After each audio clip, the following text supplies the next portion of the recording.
After the second grade, a lot of time passed, and then I was in high school. And my senior English teacher was Mr. Ragland. And Mr. Ragland was a pompous, fat, old fart. And he never taught us anything. His idea of teaching was to make us memorize stuff and then go to the front of the room and recite it. And so the first thing we had to memorize was a few passages out of Beowulf.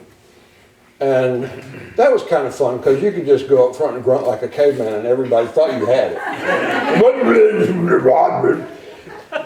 And then the second thing we had to learn was the opening stanzas of Canterbury Tales in Old English, and actually in Middle English. And of course, having memorized this stuff, we were supposed to go up to the front of the room and recite it to the class at a podium. And everybody was just, and my last name begins with P. And so I'm coming way late in the thing. And I am bored out of my mind. And at this time, this was my first and only and sadly unsuccessful attempt to be sophisticated. I had taken up wearing a sport coat to school, and in my pocket I had a pouch of tobacco, and in my other pocket I had a pipe. And I'm sitting there fingering my pipe, rubbing it as I'd seen my dad do, and just rubbing the bowl and listening to all these people go, on the opera with the series of the bastards of Marcus, but the body of the very first of refugees and the difficult, blah, blah, blah, blah, blah. One after another. So I thought, well, I've never tried chewing tobacco. So I got up my pipe tobacco and I took a little pinch of it and stuck it in my jaw. And it was good. It tasted great. But it had an unexpected consequence, which is that my mouth began to fill up with spit. And after a little while, my mouth was completely full of spit. And when Mr. Ragland said, Mr. Pearsall, which is how he talked, I decided the way to do this, the way I do everything, I'm going to brass it out. So I got up, I marched straight to the front of the room, I marched straight across the front of the room, I unrolled the window, and I spit. Then I marched back to the podium, and I declaimed, one night opera with its sure as truth, the Brewster's march has pierced into the root, and bothered every vein and switched the core, of which engendered is the floor. And I looked over to see if Mr. Ragland was enjoying my oration. He wasn't. He'd turned purple. And his jowls were doing this. And he was making a little noise that went like this. And he stood up, and I was a little taller than him. I was 6'3" in high school, but he came over and grabbed me by the hair, marched me over to the window, and we looked down. And it turned out that Mr. Ragland had a baby blue Buick Skylark Convertible. And with white leather seats. And it was a beautiful September day. And so the top was down. And I nailed the driver's seat. So, Mr. Ragland, still holding me in a death grip by the hair, marches me down a flight of stairs and down the hall to Mr. Bradley's office, Mr. Bradley being the assistant principal in charge of discipline.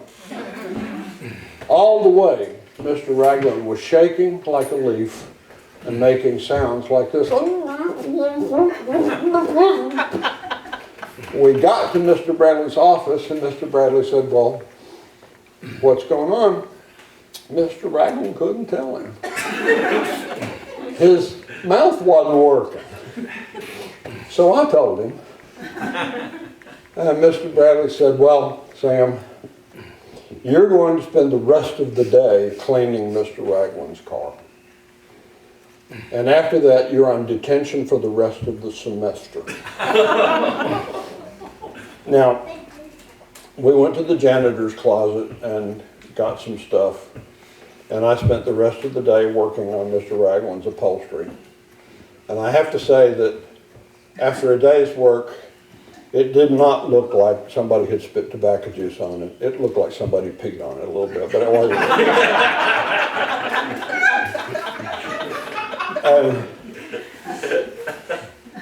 And after that, I had to go, this is my senior year in high school. This is when you blossom.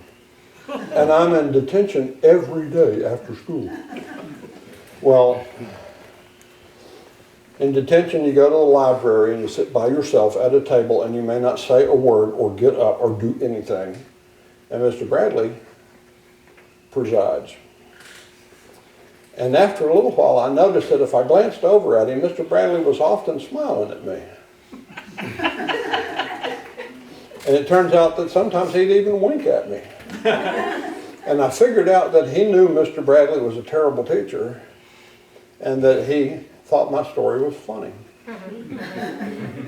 Well, I never spoke. I took a whole year of stuff by the way, Mr. Bradley canceled my detention before Halloween, so he did the right thing. And I never had a conversation with Mr. Ragland for the rest of the year. I just memorized what I was supposed to memorize and stood up and did like everybody else. Years later, 50 years later, I was at a funeral for the mother of my best friend. And I'm standing there at her casket, looking at her and thinking, remembering fondly all the time she'd let me stay for dinner when my mother was fixing something really weird. And thinking about all the time she'd let me spend the night so I could read Buck's comic books. Comic books were not allowed in our house. And I was very fond of her. And then I heard a little voice behind me say, "Is that Sam Pearsall?" And I turned around and there's this little old lady in a wheelchair with an attendant in scrubs standing behind her. And she said, "Is that you, Sam?"